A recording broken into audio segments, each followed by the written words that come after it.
Hello and welcome to the latest episode of the Racing News 365 podcast, looking back at last weekend's Chinese Grand Prix and discussing all of the dramatic fallout that came out from it. From Racing News 365, my name is Nick Golding and I'm delighted to be joined, as always, by only lead editor Ian Parks. And the reason for that is Sam Well, the Young Journalist of the Year from 2023, missed the Chinese Grand Prix. How dare he? But it's because he got married. So congratulations to Mr. and Mrs. Coop. Ian, Sam somehow missed the most chaotic race we might have this year. It feels a little bit unfair. Well, bear in mind, the race wasn't chaotic. It was the race wasn't. It was chaotic. And in tribute to Sam, absolutely, Coop, and bearing in mind, we know that he started doing this now, I'm going to give the peace out sign. I'll do it as well.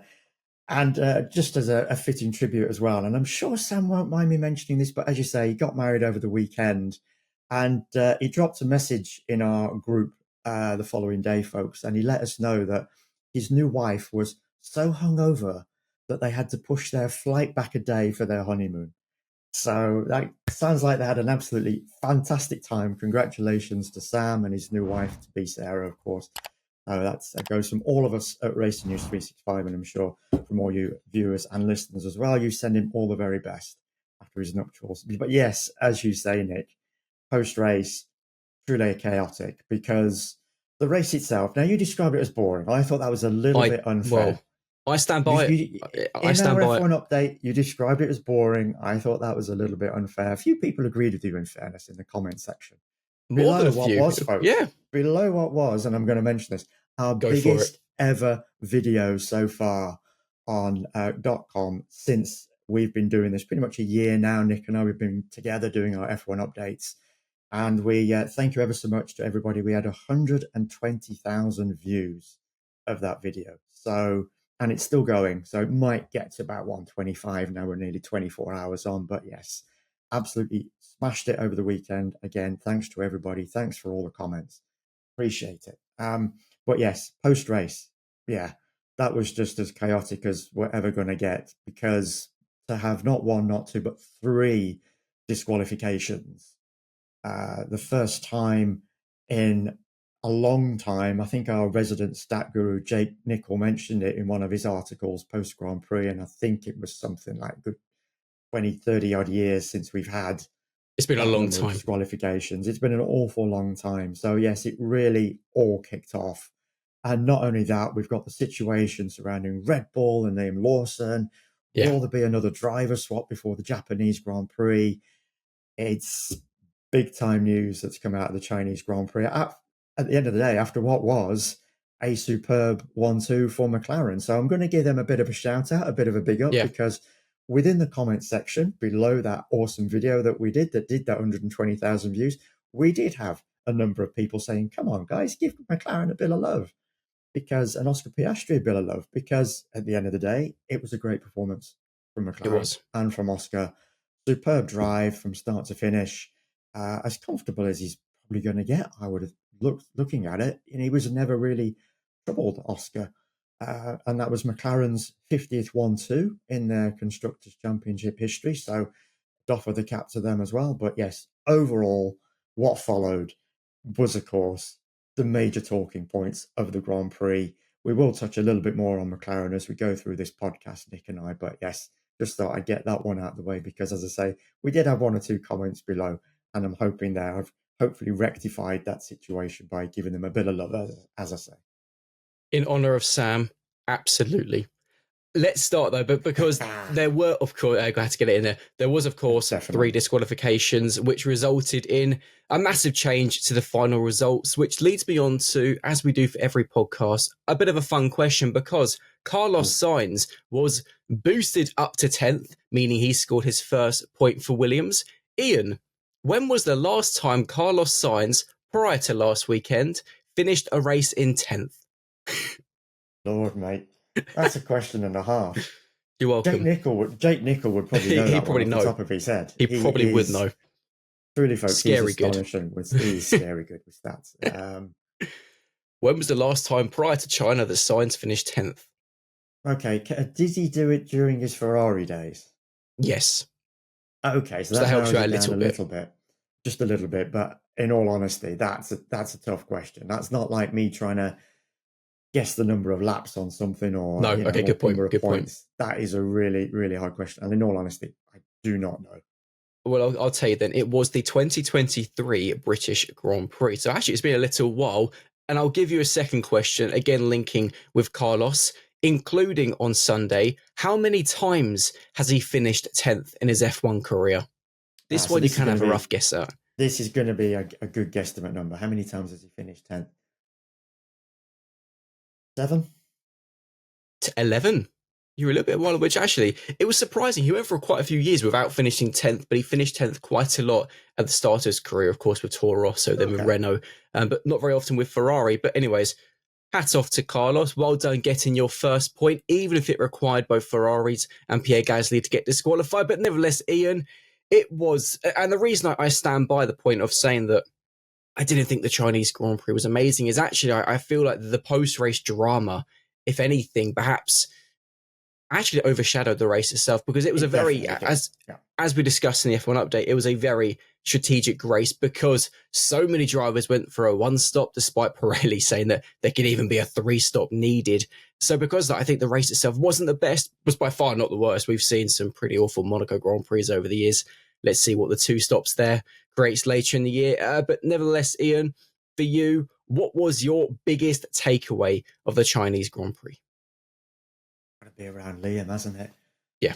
Unfortunately, this was, we knew coming out of Australia that he was already in the spotlight, having qualified, 19th there, and having such, and then crashing in the Grand Prix. Yeah. So, okay, he wasn't the only one to crash. It was a tough Grand Prix weekend for quite a few drivers.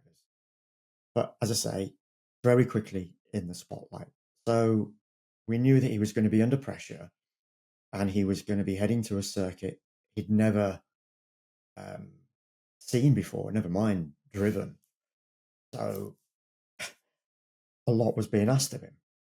But then to qualify slowest in both sprint qualifying and qualifying for the Grand Prix was just about as catastrophic as it could possibly get for a young guy that, on whom Christian Horner had in December, following Liam's appointment as replacement, Sergio Perez, had turned around and said, we see a lot of potential in this driver. Bearing in mind they'd had good comparison tests, or good comparison data, should I say, between Liam and Yuki Tsunoda in the RB for 6 Grand Prix at the end of last season, with, of course, Liam being promoted following Daniel Ricciardo's sacking. They saw better potential in Liam after just 11 Grand Prix overall of his F1 career compared to Yuki Tsunoda, who'd had 4 years at that stage at the end of last year. And quite clearly, Liam, for whatever reason, just has not shown that potential over these 2 Grand Prix so far. Now, we know full well that RB21 is a handful of a car to drive. Max Verstappen has said it. The greatest driver of his generation, in all honesty, 4-time champion now, back to back. And even he is having problems with that car. So when a driver of his caliber is having those kind of issues and trying to navigate around those issues, drive through those issues to a greater extent, then what's a driver with just 11 Grand Prix, as Liam has had, going to do with that car? And as we've seen so far, the bottom line is, what is he doing with that car? He's struggling. By his own admission, he's struggling. Christian Horner has said he's struggling. Helmut Marko has said he's struggling. And now all of a sudden, pressure has grown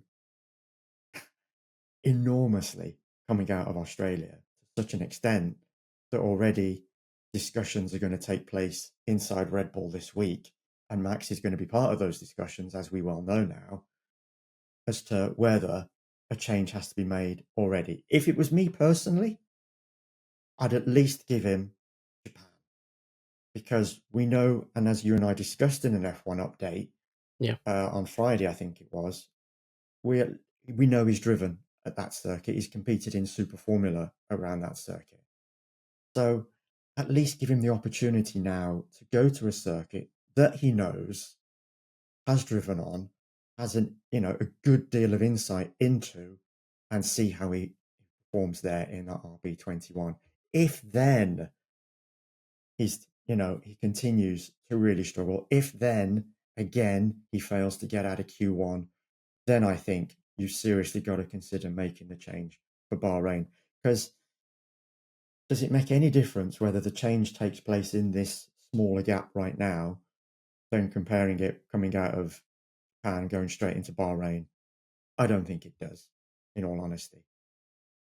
Because Yuki, if it is going to be Yuki, and we all believe it's going to be Yuki, okay, yes, he might get some simulator time, at the Red Bull factory, etc. But in all honesty, I don't think it's going to make too much of a difference whether he jumps in the car in Japan or whether he jumps in the car in Bahrain. So I would at least give Liam this one additional Grand Prix to see what he can do at a circuit he already knows. But what about your thoughts? You tell me, what would you do? It's a hard one, isn't it? Because as you kind of mentioned, we're now going into this part of the season at circuits that Liam does know. And this is where it's fascinating, because actually the media sometimes gets a bit of slack for almost creating this rumor and speculation of driver changes. But actually, on this occasion, it's Red Bull who are refusing to rule it out. It's not something that's kind of been spun. This is all coming out of Helmut Marko and Christian Horner's mouths at the end of the day. Yeah.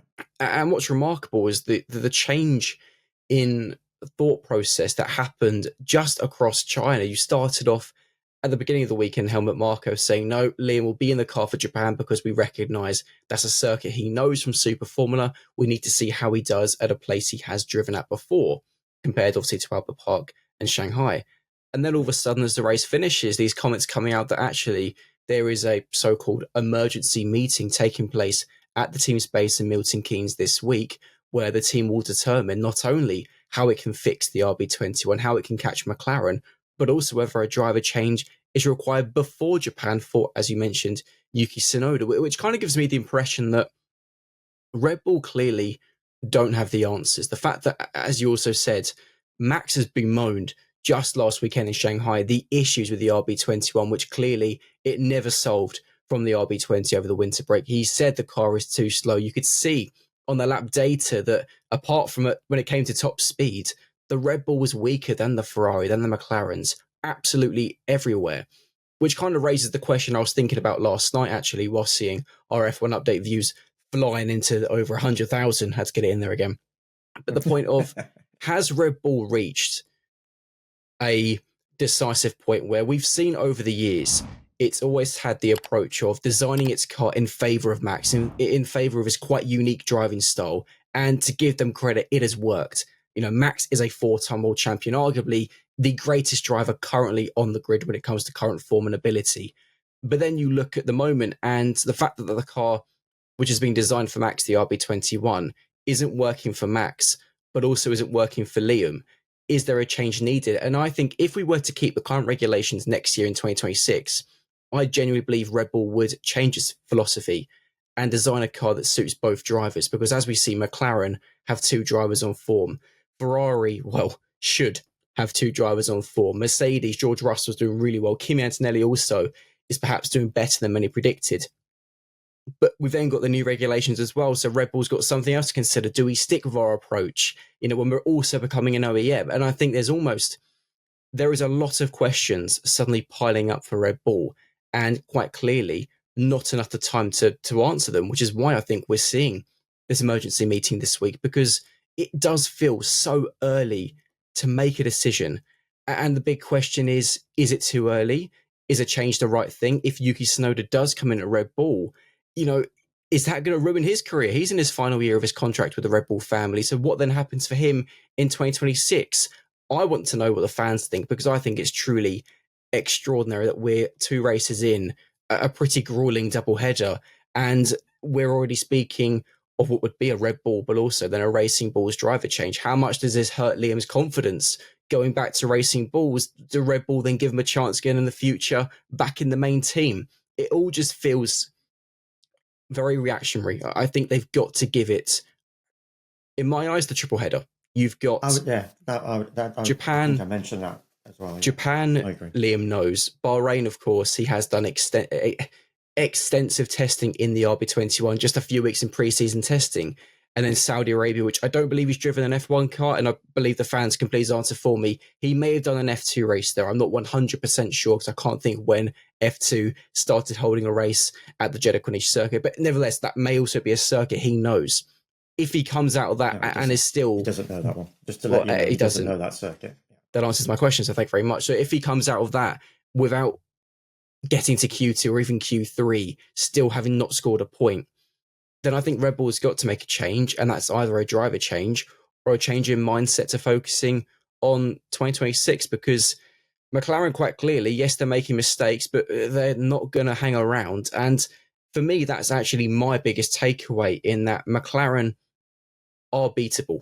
And I think that's quite clear. Oscar Piastri, who we'll discuss in a few minutes, had a flawless weekend, almost picked up the maximum points he could have done from Shanghai without, obviously, the only difference being he didn't win the sprint, he finished second. Lando Norris made mistakes throughout the weekend, but even George Russell said that himself, McLaren are beatable. The McLaren are not this, this side who are going to go and win every single race this season, as George predicted himself, funnily enough. So I think that's something as Red Bull need to keep an eye on, that there is definitely a trophy on the table this season. Max is still second in the Drivers' Championship, just 8 points behind Lando, which is nothing.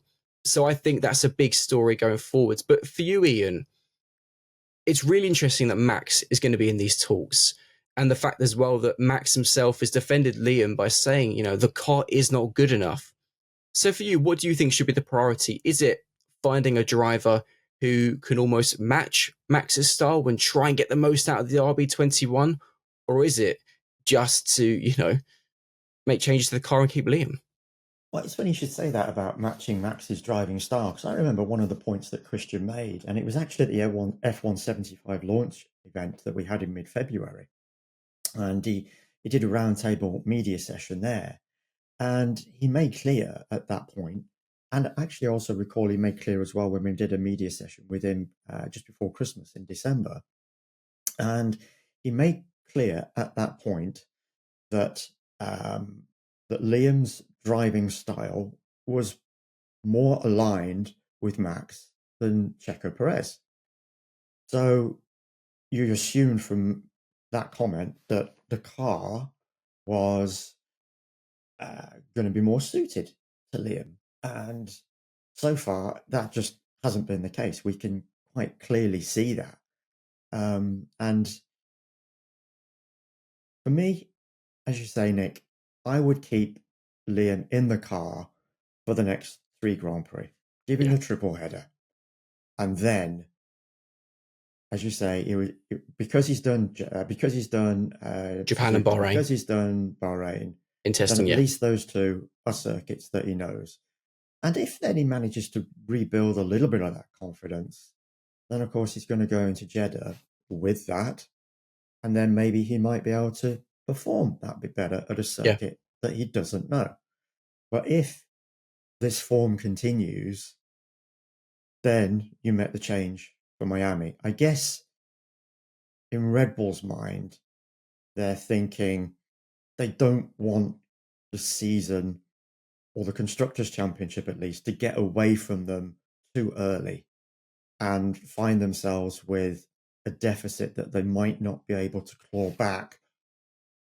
Bearing in mind, we do have this major regulation shift going into 26, and as we know, that around 1/3, halfway distance of this season, somewhere between 8 and 12 Grand Prix, all the teams are going to be focusing all of their resources on 2026. So I think for them, it's about, can we keep ourselves in the Constructors' Championship hunt if we make this driver change straight away, rather than giving it the triple header. But I still think, me deep down, Liam deserves that triple header. I think it's only fair. I think you demote him straight away, you could end up destroying him. Yeah, I really ultimately. do. Yeah. ultimately. And even if he does go back to racing bulls, what kind of driver is he going to be there? What will the motivation be like? How will he cope? You know, Laurent Mekies is a very good team principal, and I like Laurent a lot as a person and as a team principal. And I think I think he'd be able to rebuild Liam to a certain extent, but it would still be hugely demotivating for him if that was the change that Red Bull ultimately decided to make. And I think for me, something else is also underlines the fact that we see the issues with the RB21. I think this perhaps shows just how good Max Verstappen is. The fact that he is still managing to get these top 5 finishes in a car which is quite clearly not on a par with McLaren, perhaps not even on a par with Mercedes and Ferrari based on Liam's performances, but Max is still right there with them. And I guess that's why you cannot count Max out of claiming a 5th consecutive title, despite the fact Red Bull are in this mess. Another team who are in, I don't quite know how The they've done this qualifying themselves. Go performances, on. just to quickly Yeah, add then, it's his qualifying performances so far. yeah. Absolutely sublime in that car when you consider it's how it's lacking race pace. I mean, that was about as, and I'm sure even Max Verstappen fans might agree with me on this one, that was about as anonymous a Grand Prix as Max has driven over the past few years. As certainly since he started to become, Yeah. real, that 2021 campaign when he was a real contender, and he obviously ended up winning the title at the last gasp. But nowhere, he dropped back in terms of pace. We only really saw Max when he was starting to close upon Lewis. And then we only really saw Max again when he made that overtake on Charles late on to get that 4th position. Other than that, there was barely a camera shot of him I can recall. And as I mentioned again, I think, as well in the update after the Grand Prix, even David Croft and Martin Brundle on their Sky Sports commentary turned around and said, "We've barely mentioned Max Verstappen." And this Yeah. was somewhere, I think it was about halfway through. And it was at that point when Max was catching up to Lewis. So that gives you some idea as to just where Max was in that Grand Prix and the work that Red Bull has got to do with that car to ensure it has got the race pace going forward to match the 1 lap pace that we've seen in qualifying that Max is able to eke out of that car. As I say, 1 lap so far qualifying, he has been brilliant. And his move on Charles Leclerc was also pretty extraordinary around the outside That of was turn damn 3. good. That was Awesome damn good. move. But yeah, on the topic of messes, I mean, Ferrari, and I'll quickly read my notes on Ferrari in my podcast prep. Ferrari Calamity, pace vanished, because actually, even without the disqualifications, of course, Charles Leclerc for his car being underweight by a kilogram, Lewis Hamilton with excessive wear to his plank, and obviously in the rear skid blocks. But what's bizarre with Ferrari, and the team interestingly came out and accepted the disqualification, said, "Yeah, we made a mistake. Sorry, we move on to Japan." As did Alpine, in all fairness, with Pierre Gasly, who was also disqualified for his car being underway. But the thing I do not get with Ferrari is you look at the start of the weekend, sprint qualifying and the sprint race. Of course, Lewis Hamilton claimed sprint pole, went on and won the sprint race. The first time that Ferrari has won a sprint race. Also the first time that Lewis has won a sprint race since the 22... No, it was his first ever sprint win, wasn't it, if I'm correctly mistaken? First sprint win, yeah. First one. But the thing is crazy, and everyone was kind of thinking, Ferrari are back. We had a headline, is Hamilton back? Because Ferrari and Lewis just came alive. You then fast forward to Grand Prix qualifying and the race itself, and forgetting about the disqualifications for a second, their pace was just nowhere, not able to compete with the McLarens. Ultimately, George Russell was also too strong for them. Even Max Verstappen, in a shocking RB21, managed to get ahead of both Lewis and Charles. It again, though, I mean, it feels like Shanghai, despite the sprint win, which already feels like a million years ago for Lewis, Ferrari, it feels like I've left Shanghai with yet more questions than answers, and what seems to be a bit of a theme for some of the teams at the moment. Yeah, as you say, pushing aside the double DSQ, first Yeah. one in Ferrari's 75-year history. So that says it all as to how they must have been feeling as they boarded their planes to leave Shanghai and head back to Italy. It was strange because, as you say, we had the headline, "Is Hamilton back?" after a sprint win. It was great qualifying, naturally, and then a great drive to get the victory. Halfway through that 19-lap race, we saw the tyres were beginning to grain on the medium compound that they were using for the sprint. But Lewis managed to drive through that, and the pace then, once he'd done that, was strong enough that it allowed him to leave his chasers, his rivals, behind. So we fully expected going into qualifying that Ferrari were going to be certainly right in that mix for pole, for the front row. I wouldn't have predicted coming out of that sprint qualifying and that sprint race itself for Ferrari to qualify where it did for the Grand Prix. And then, as you say, that pace to be lost during the Grand Prix itself to such an extent on Lewis's side that even Charles, with 20 to 30 points downforce less on his car because he'd lost the left front wing end plate after a collision with Lewis going around the turn 1-2 loop, that he caught up to Lewis, and Lewis, fairness to him, said, "Look, I've not quite got the pace, guys. I'm going to let Charles by," which he did. And then all of a sudden, Lewis managed to regain that pace again, apparently. So just a real strange set of events for Ferrari. And not only will they be looking at themselves with regard to the double DSQ and running right to the limit what's allowed, and I'll get onto that in a second, but also it's going to be looking at its car and thinking, what the hell happened over the course of this weekend? Where did it go so wrong out of the sprint into the Grand Prix?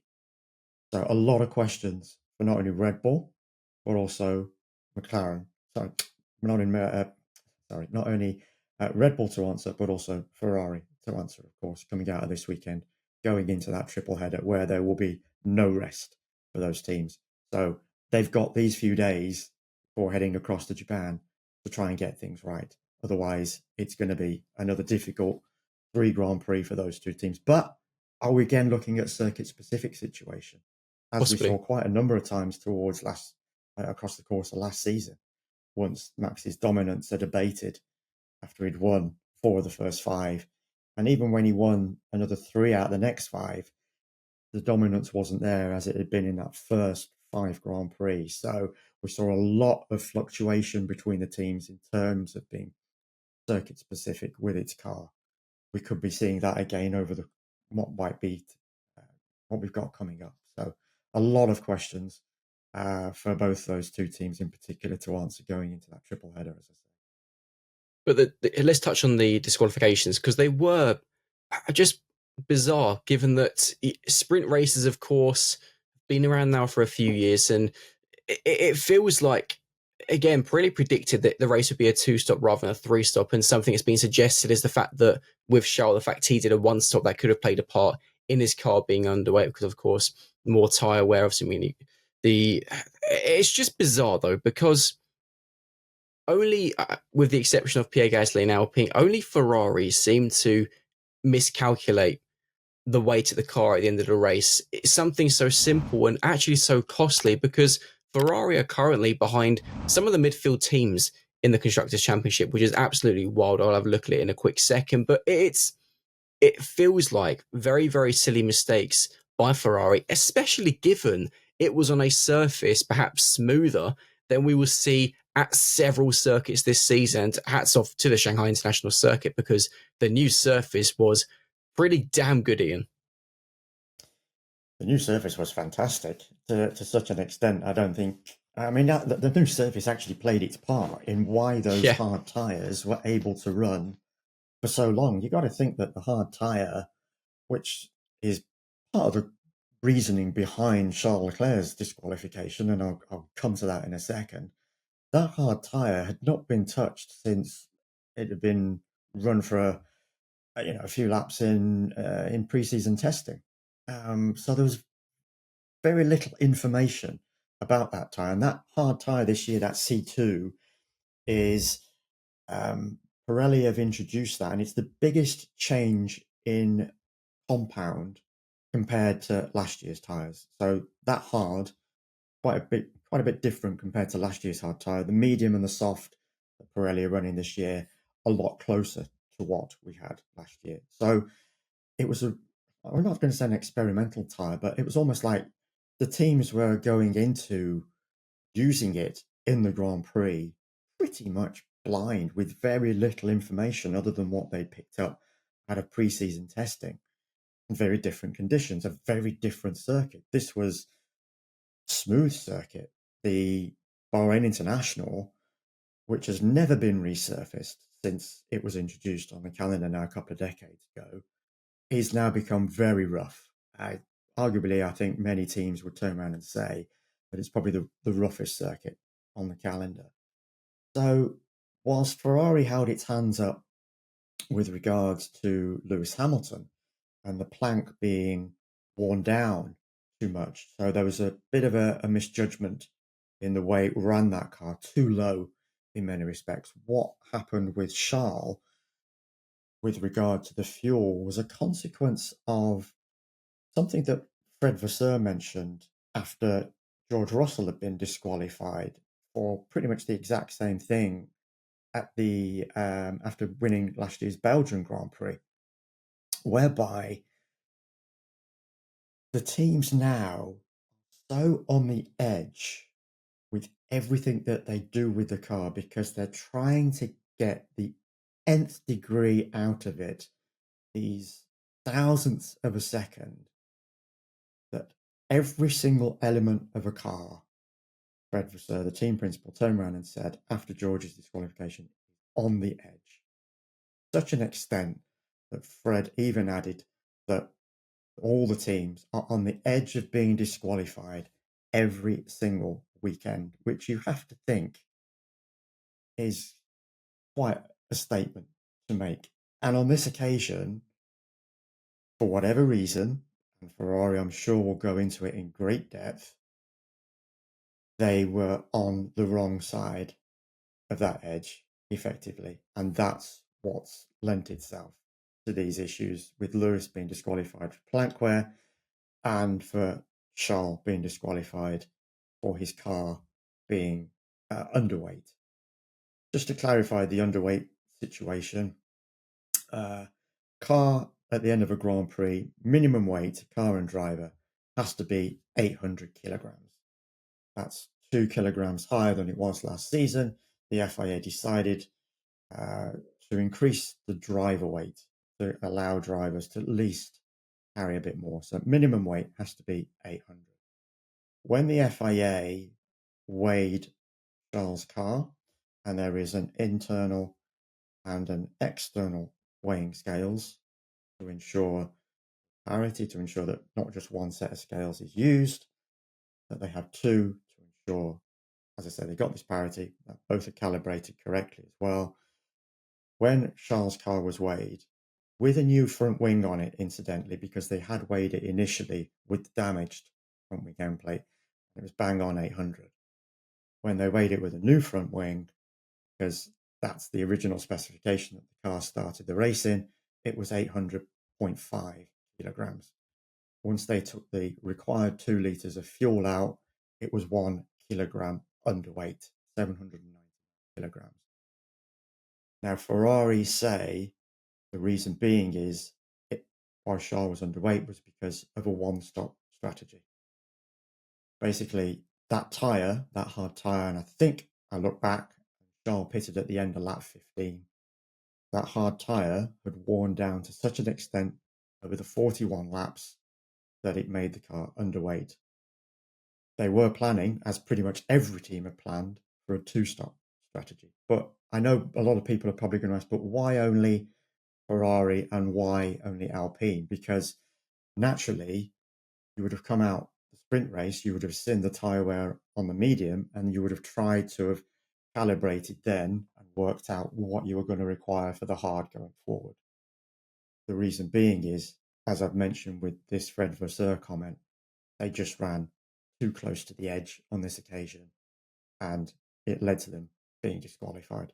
That's the best summation I can give it, in all honesty, Nick. I hope that kind of explains it for people, because we didn't quite, unfortunately, when Nick and I recorded the F1 update post Grand Prix, we didn't have Ferrari's explanation at the time.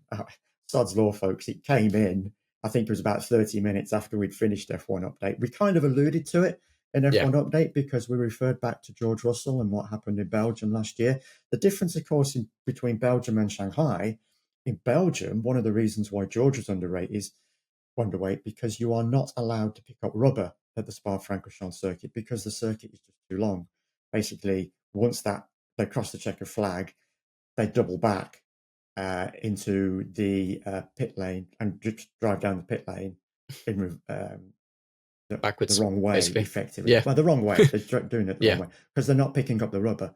Even with Charles managing to do the cool-down lap and pick up rubber, he was still underweight. So Ferrari really made quite a mistake, even if I'm talking about that on the edge situation, quite a mistake in its calculations.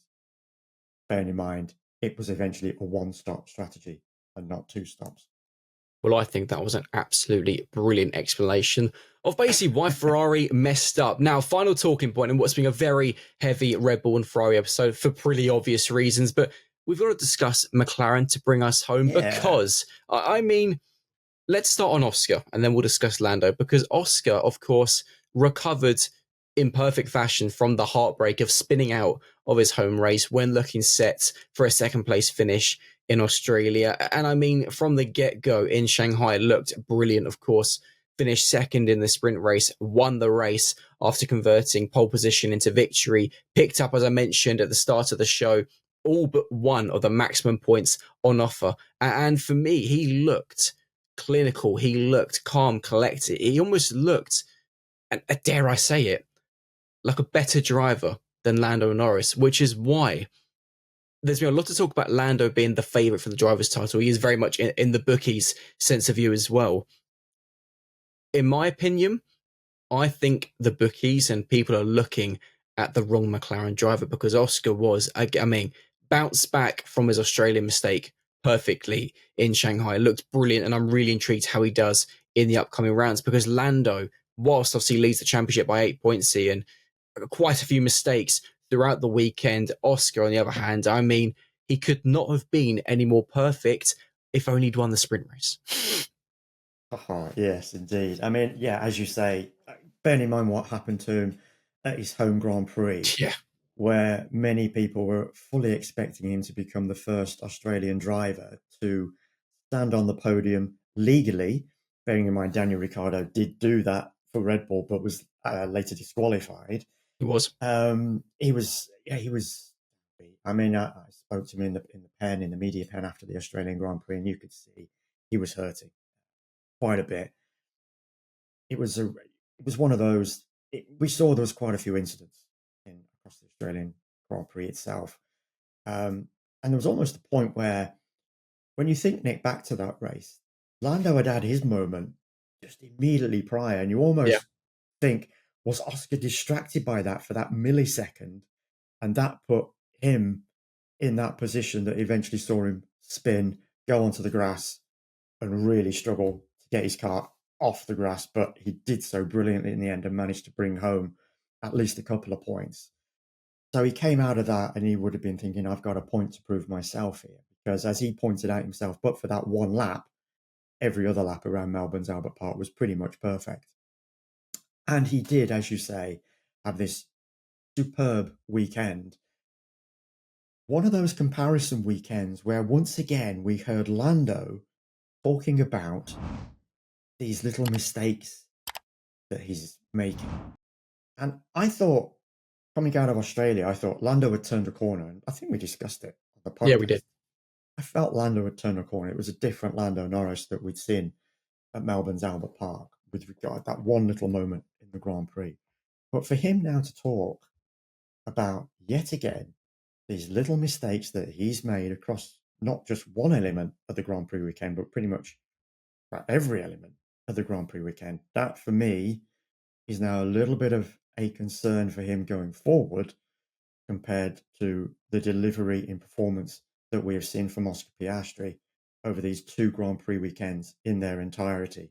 With, as I say, with the exception of that one error at Melbourne's Albert Park, you look at the performances of the two drivers as a whole, you would probably suggest that Oscar has been the cleaner one so far compared to Lando. If you're going to give them a mark out of 10, you'd probably say Oscar 9 out of 10, maybe the 2 Grand Prix overall, maybe Lando an 8.5, maybe even an 8. So for me, Lando still has that little bit of work to do. And I think 3 Grand Prix that we're coming up, that triple header, where the destination of this year's driver's title might be heading. Completely agree. And just very finally, we've of course got to end on our favourite part of the podcast, excuse my voice, our Chinese Grand Prix predictions and looking back on it. We are in talks at the moment of possibly changing the predictions game. We'll let you know in next week's episode what's happening with that. But very, very quickly to go through it, Ian, you were the only person who correctly said that Oscar would get pole position, so well done for that.